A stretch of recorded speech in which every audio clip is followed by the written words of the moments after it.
ಸೂರ್ಯ, ಯಾವ ಸ್ವರೂಪದಲ್ಲಿ ಇವಾಗ ಈ ರಿಸಲ್ಟ್ ಕಡೆದಾಗಿ ತಾವು ಅವಲೋಕಿಸ್ತೀರಿ?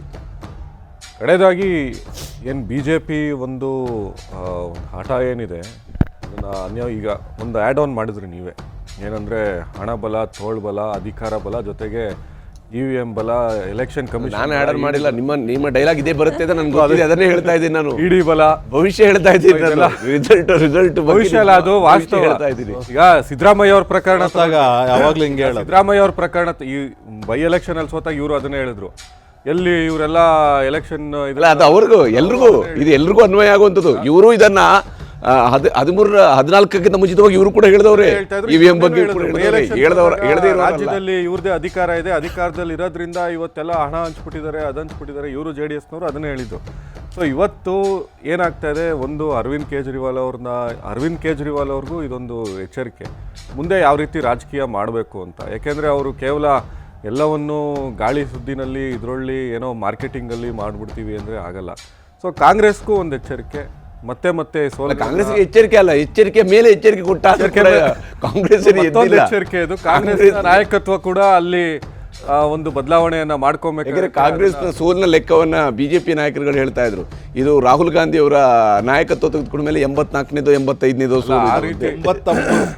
ರಾಹುಲ್ ಗಾಂಧಿ ಅವ್ರ ನಾಯಕತ್ವಕ್ಕೆ ಅಂತಲ್ಲ, ರಾಹುಲ್ ಗಾಂಧಿ ಅವ್ರ ನಾಯಲ್ಲ, ಅವರು ಪಕ್ಷದ ಅಧ್ಯಕ್ಷರಲ್ಲ, ರಾಷ್ಟ್ರೀಯ ಅಧ್ಯಕ್ಷರಲ್ಲ, ಏನೂ ಅಲ್ಲ. ಆಮೇಲೆ ನರೇಂದ್ರ ಮೋದಿ ಅವರು ಇದ್ದಾಗಲೂ ಅದೇ ರೀತಿ ಇತ್ತು, ವಾಜಪೇಯಿ ಅವರು ಇದ್ದಾಗಲೂ ಅದೇ ರೀತಿ ಇತ್ತು.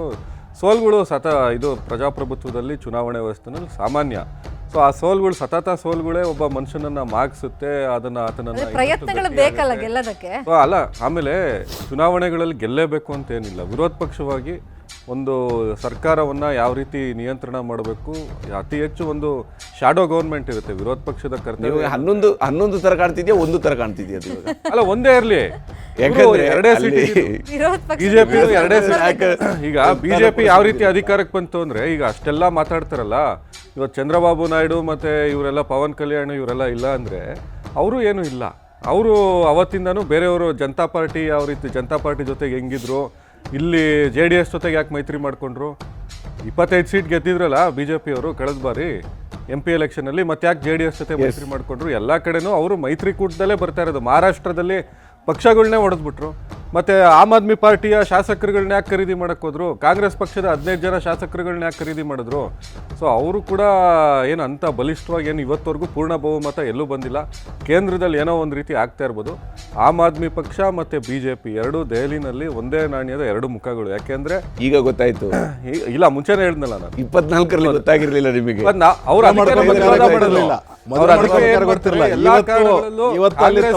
ವಿರೋಧ ಮಾಡೋದೇ ಆಮ್ ಆದ್ಮಿ. ಬೇಕಾದಾಗ ಜ್ಞಾನೋದಯ ಆಗೋದಿದೆಯಲ್ಲ, ಇದು ಕಷ್ಟ ಅಂತ. ಜ್ಞಾನೋದಯ ಆಗಿರೋದಕ್ಕೆ ನಮ್ಮ ನಾಯಕರು.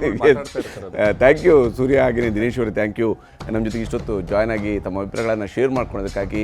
ಆಮ್ ಆದ್ಮಿ ಪಕ್ಷ ಮತ್ತು ಕಾಂಗ್ರೆಸ್ನ ವಕ್ತಾರರು ನಮ್ಮ ಜೊತೆಗೆ ಜಾಯ್ನ್ ಆಗ್ತಾರೆ ಮುಂದಿನ ಹಂತದಲ್ಲಿ. ಮತ್ತು BJP ಸದ್ಯಕ್ಕೆ 41 ಕ್ಷೇತ್ರಗಳಲ್ಲಿ ಮುನ್ನಡೆಯನ್ನು ಸಾಧಿಸಿದರೆ, ಆಮ್ ಆದ್ಮಿ ಪಕ್ಷ 24 ಕ್ಷೇತ್ರಗಳಲ್ಲಿ ಮುನ್ನಡೆಯನ್ನು ಸಾಧಿಸಿರುವಂಥದ್ದು.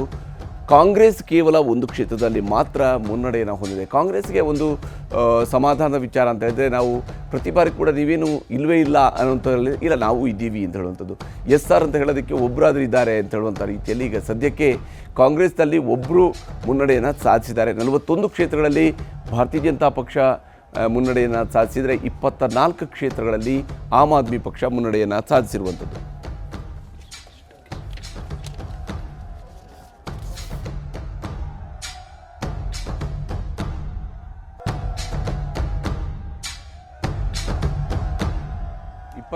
ಕ್ಷೇತ್ರಗಳಲ್ಲಿ ಆಮ್ ಆದ್ಮಿ ಪಕ್ಷ ಮುನ್ನಡೆಯನ್ನು ಸಾಧಿಸಿದೆ. 41 ಕಡೆಗಳಲ್ಲಿ ಭಾರತೀಯ ಜನತಾ ಪಕ್ಷ ಮುನ್ನಡೆಯನ್ನು ಹೊಂದಿರುವಂಥದ್ದು.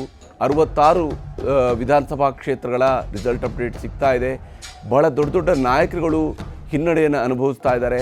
ಪರ್ವೇಶ್ ಸಾಹಿಬ್ ಸಿಂಗ್ ಅವರು ಮುನ್ನಡೆಯನ್ನು ಸಾಧಿಸಿದ್ದಾರೆ ನವದೆಹಲಿ ಕ್ಷೇತ್ರದಲ್ಲಿ. ಕಲ್ಕಾಜಿಯಲ್ಲಿ ರಮೇಶ್ ಬಿಧೂರಿ ಅವರು ಮುನ್ನಡೆಯನ್ನು ಸಾಧಿಸಿದ್ದಾರೆ ಅತಿಶಿ ಅವರ ವಿರುದ್ಧ. ಇನ್ನು ರವೀಂದರ್ ಸಿಂಗ್ ನೇಗಿ ಮುನ್ನಡೆಯನ್ನು ಸಾಧಿಸಿದ್ದಾರೆ ಪಾತ್ಪರ್ ಜಂಗ್ನಲ್ಲಿ. ಅಂದರೆ ಅದು ಹಿಂದೆ ಸಿಸೋಡಿ ಅವರು ಪ್ರತಿನಿಧಿಸ್ತಾ ಇದ್ದಂಥ ಕ್ಷೇತ್ರ ಆಗಿತ್ತು. ನವದೆಹಲಿಯಲ್ಲಿ ಸಂದೀಪ್ ದೀಕ್ಷಿತ್ ಅವರು ಹಿನ್ನಡೆಯನ್ನು ಅನುಭವಿಸ್ತಿದ್ದಾರೆ. ಜೊತೆಗೆ ಅರವಿಂದ ಕೇಜ್ರಿವಾಲ್ ಅವರು ಕೂಡ ಹಿನ್ನಡೆಯನ್ನು ಸಾಧಿಸ್ತಾ ಇರುವಂಥದ್ದು. ಸತೀಶ್ ಉಪಾಧ್ಯಾಯ ಅವರು ಮಾಳವೀಯ ನಗರದಲ್ಲಿ ಸೋಮನಾಥ್ ಭಾರತಿಯವರ ವಿರುದ್ಧ ಮುನ್ನಡೆಯನ್ನು ಕಾಯ್ದುಕೊಂಡಿದ್ದಾರೆ. ಹೀಗೆ ಆಮ್ ಆದ್ಮಿ ಪಕ್ಷದಲ್ಲಿ ಹಿಂದೆ ಮಾಜಿ ಸಚಿವರುಗಳಾಗಿದ್ದಂಥವರು, ಸಚಿವರಾಗಿ ಕೆಲಸ ಮಾಡಿದಂಥವರಲ್ಲಿ ಕೆಲವರು ಹಿನ್ನಡೆಯನ್ನು ಅನುಭವಿಸ್ತಾ ಇದ್ದಾರೆ, ಕೆಲವರು ಮಾತ್ರನೇ ಮುನ್ನಡೆಯಲ್ಲಿದ್ದಾರೆ. ಸೌರವ್ ಭಾರದ್ವಾಜ್ ಮುನ್ನಡೆಯನ್ನು ಹೊಂದಿದ್ದಾರೆ ಗ್ರೇಟರ್ ಕೈಲಾಶ್ನಲ್ಲಿ. ಹಾಗೆಯೇ ಮಾಳವೀಯ ನಗರದಲ್ಲಿ ಸೋಮನಾಥ್ ಭಾರತಿಯವರು ಕೂಡ ಹಿನ್ನಡೆಯನ್ನು ಅನುಭವಿಸ್ತಾ ಇರುವಂಥದ್ದು.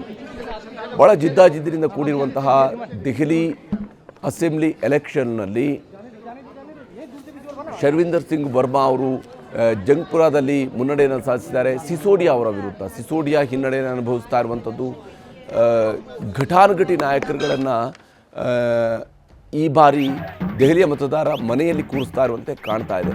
ನೋಡಿ, ಅರವಿಂದ್ ಕೇಜ್ರಿವಾಲ್ ಅವರು ಈಗ ಬಹಳ ದೊಡ್ಡ ನಾಯಕ ಆಮ್ ಆದ್ಮಿ ಪಕ್ಷದ್ದು. ಆದರೆ ಅವರು ಮೊದಲ ಬಾರಿಗೆ ಗೆದ್ದಾಗ, ಮೊದಲ ಚುನಾವಣೆಯಲ್ಲಿ ಸ್ಪರ್ಧಿಸಿ ಗೆದ್ದಾಗ ಅವರು ಕೆಡವಿದ್ದು 3 ಬಾರಿ ಮುಖ್ಯಮಂತ್ರಿಯಾಗಿ ದೆಹಲಿಯಲ್ಲಿ ಆಡಳಿತವನ್ನು ನಡೆಸಿದ್ದಂತಹ ಶೀಲಾ ದೀಕ್ಷಿತ್ ಅವ್ರನ್ನ ಮಣಿಸೋದರ ಮೂಲಕವಾಗಿ ತನ್ನ ರಾಜಕೀಯದ ಒಂದು ಆರಂಭವನ್ನು ಮಾಡಿದಂಥವರು ಅರವಿಂದ್ ಕೇಜ್ರಿವಾಲ್ ಅವರು. ಮೊದಲ ಬಾಲ್ಗೆ 6 ಅಂತ ಹೇಳ್ತೀವಲ್ಲ, ಆ ಸ್ವರೂಪದಲ್ಲಿ ಓಪನಿಂಗನ್ನು ಕೊಟ್ಟಿದ್ರು ಅವರು. ಆದರೆ 3ನೇ ಬಾರಿ ಸ್ಪರ್ಧಿಸಿದಾಗ ಜನ ಅವರನ್ನೂ ಕೂಡ ಸಾಕು ನಿಮ್ಮ ಸಾಧನೆ ಅನ್ನುವ ರೀತಿಯಲ್ಲಿ ಮನೆಯಲ್ಲಿ ಕೂರಿಸುವಂತೆ ಕಾಣ್ತಾ ಇದೆ.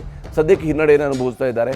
ಪರ್ವೇಶ್ ಸಾಹಿಬ್ ಸಿಂಗ್ ಅವರು ಮುನ್ನಡೆಯನ್ನು ಕಾಯ್ದುಕೊಂಡಿದ್ದಾರೆ ಸದ್ಯಕ್ಕೆ ಭಾರತೀಯ ಜನತಾ ಪಕ್ಷದ ಕಡೆಯಿಂದ. ಪರ್ವೇಶ್ ಸಾಹಿಬ್ ಸಿಂಗ್ ಅವರು ಬೆಳಗ್ಗೆನೇ ದೇಗುಲಗಳಿಗೆ ಭೇಟಿ ನೀಡಿ ದೇವರ ಆಶೀರ್ವಾದವನ್ನು ಪಡ್ಕೊಳ್ಳುವಂತಹ ಕೆಲಸವನ್ನು ಕೂಡ ಮಾಡ್ತಾ ಇದ್ದರು. ಈ ಬಾರಿಯ ಚುನಾವಣೆಯಲ್ಲಿ ಗೆದ್ದೇ ಗೆಲ್ತೀವಿ ಅನ್ನುವಂಥ ವಿಶ್ವಾಸದಲ್ಲಿ ಮುನ್ನುಗ್ತಾ ಇದ್ದರು ಭಾರತೀಯ ಜನತಾ ಪಕ್ಷದ ನಾಯಕರುಗಳು ಮತ್ತು ಭಾರತೀಯ ಜನತಾ ಪಕ್ಷ ಅದರಲ್ಲಿ ಯಶಸ್ಸನ್ನು ಕಾಣ್ತಾ ಇದೆ. 44 ಸೀಟ್ಗಳಲ್ಲಿ ಸದ್ಯಕ್ಕೆ ಭಾರತೀಯ ಜನತಾ ಪಕ್ಷ ಮುನ್ನಡೆಯನ್ನು ಸಾಧಿಸಿದರೆ 21 ಕ್ಷೇತ್ರಗಳಲ್ಲಿ ಮಾತ್ರ ಆಮ್ ಆದ್ಮಿ ಪಕ್ಷ ಮುನ್ನಡೆಯನ್ನು ಹೊಂದಿದೆ. ಕಾಂಗ್ರೆಸ್ 1 ಕ್ಷೇತ್ರಕ್ಕೆ ಸೀಮಿತವಾಗಿದೆ. ಕಾಂಗ್ರೆಸ್ಗೆ 1 ಕ್ಷೇತ್ರ ಏನು ಮುನ್ನಡೆಯನ್ನು ಸಾಧಿಸಿದೆ, ಆರಂಭದಿಂದ ಇಲ್ಲಿವರೆಗೂ ಕೂಡ ಅದು ಮುನ್ನಡೆಯಲ್ಲಿ ಇದೆ. ಕಪಿಲ್ ಮಿಶ್ರಾ ಅವರು ಕೂಡ ಮುನ್ನಡೆಯನ್ನು ಸಾಧಿಸಿದ್ದಾರೆ. ಆಮ್ ಆದ್ಮಿ ಪಕ್ಷವನ್ನು ಬಿಟ್ಟು ನಂತರ ಭಾರತೀಯ ಜನತಾ ಪಕ್ಷವನ್ನು ಸೇರಿ ಬಹಳ ದೊಡ್ಡದಾಗಿ ಆಮ್ ಆದ್ಮಿ ಪಕ್ಷದ ವಿರುದ್ಧ ಟೀಕಾ ಪ್ರಹಾರವನ್ನು ನಡೆಸ್ತಾ ಇದ್ದಂತಹ ನಾಯಕ ಅಂತಿದ್ದರೆ ಅದು ಕಪಿಲ್ ಮಿಶ್ರಾ ಅವರು ಈಗ ಮುನ್ನಡೆಯನ್ನು ಸಾಧಿಸಿದ್ದಾರೆ BJPಯ ಸಿಂಬಲ್ನಲ್ಲಿ. 45 ಕ್ಷೇತ್ರಗಳಲ್ಲಿ ಸದ್ಯಕ್ಕೆ ಭಾರತೀಯ ಜನತಾ ಪಕ್ಷ ಮುನ್ನಡೆಯನ್ನು ಹೊಂದಿದರೆ ಆಮ್ ಆದ್ಮಿ ಪಕ್ಷದ ಗಳಿಕೆ 20ಕ್ಕೆ ಇಳಿಕೆ ಆಗಿರುವಂಥದ್ದು. ಒಂದ್ ಕಡೆ ಬಿಜೆಪಿ ನಾಯಕರಿಂದ ಬೆಳಗ್ಗೆಯಿಂದ ಟೆಂಪಲ್ ರನ್ ಶುರುವಾಗಿದೆ. ಅದರಲ್ಲೂ ಈ ಟ್ರೆಂಡನ್ನು ಗಮನಿಸ್ತಾ ಇದ್ದಂಗೆ ನಾವೇ ಅಧಿಕಾರದ ಚುಕ್ಕಾಣಿ ಹಿಡಿದು ಬಿಡ್ತೀವಿ, 27 ವರ್ಷ ಆದಮೇಲೆ ದೆಹಲಿ ಗದ್ದುಗೆ ಏರ್ತಾ ಇದ್ದೀವಿ ಅಂತೇಳಿ ವಿವಿಧ ದೇವಸ್ಥಾನಕ್ಕೆಲ್ಲ ಹೋಗಿ ಭರ್ಜರಿ ಪೂಜೆ ಎಲ್ಲ ಮಾಡಿಸ್ತಾ ಇದ್ದಾರೆ. ಅದರಲ್ಲೂ ಒಂದು ವಿಶ್ವಾಸ ಅವರಲ್ಲಿ ಇತ್ತು. ಪದೇ ಪದೇ ದೆಹಲಿ ಬಿಜೆಪಿ ಅಧ್ಯಕ್ಷ ವೀರೇಂದ್ರ ಸಚ್ದೇವ್ ಅವರು ಹೇಳ್ತಾ ಇದ್ರು, ನಾವೇ ಅಧಿಕಾರಕ್ಕೆ ಬರ್ತೀವಿ, ನೋಡ್ತಾ ಇರಿ ಅಂತ ಹೇಳಿ. ಈಗ ಪ್ರಮುಖವಾಗಿ ಚರ್ಚೆ ಆಗ್ತಿರೋದು ಮತ್ತೆ ಇಲ್ಲಿ ಯಾರು ಮುಖ್ಯಮಂತ್ರಿ ಆಗ್ತಾರೆ ಬಿಜೆಪಿಯಿಂದ ಅಂತ ಹೇಳಿ.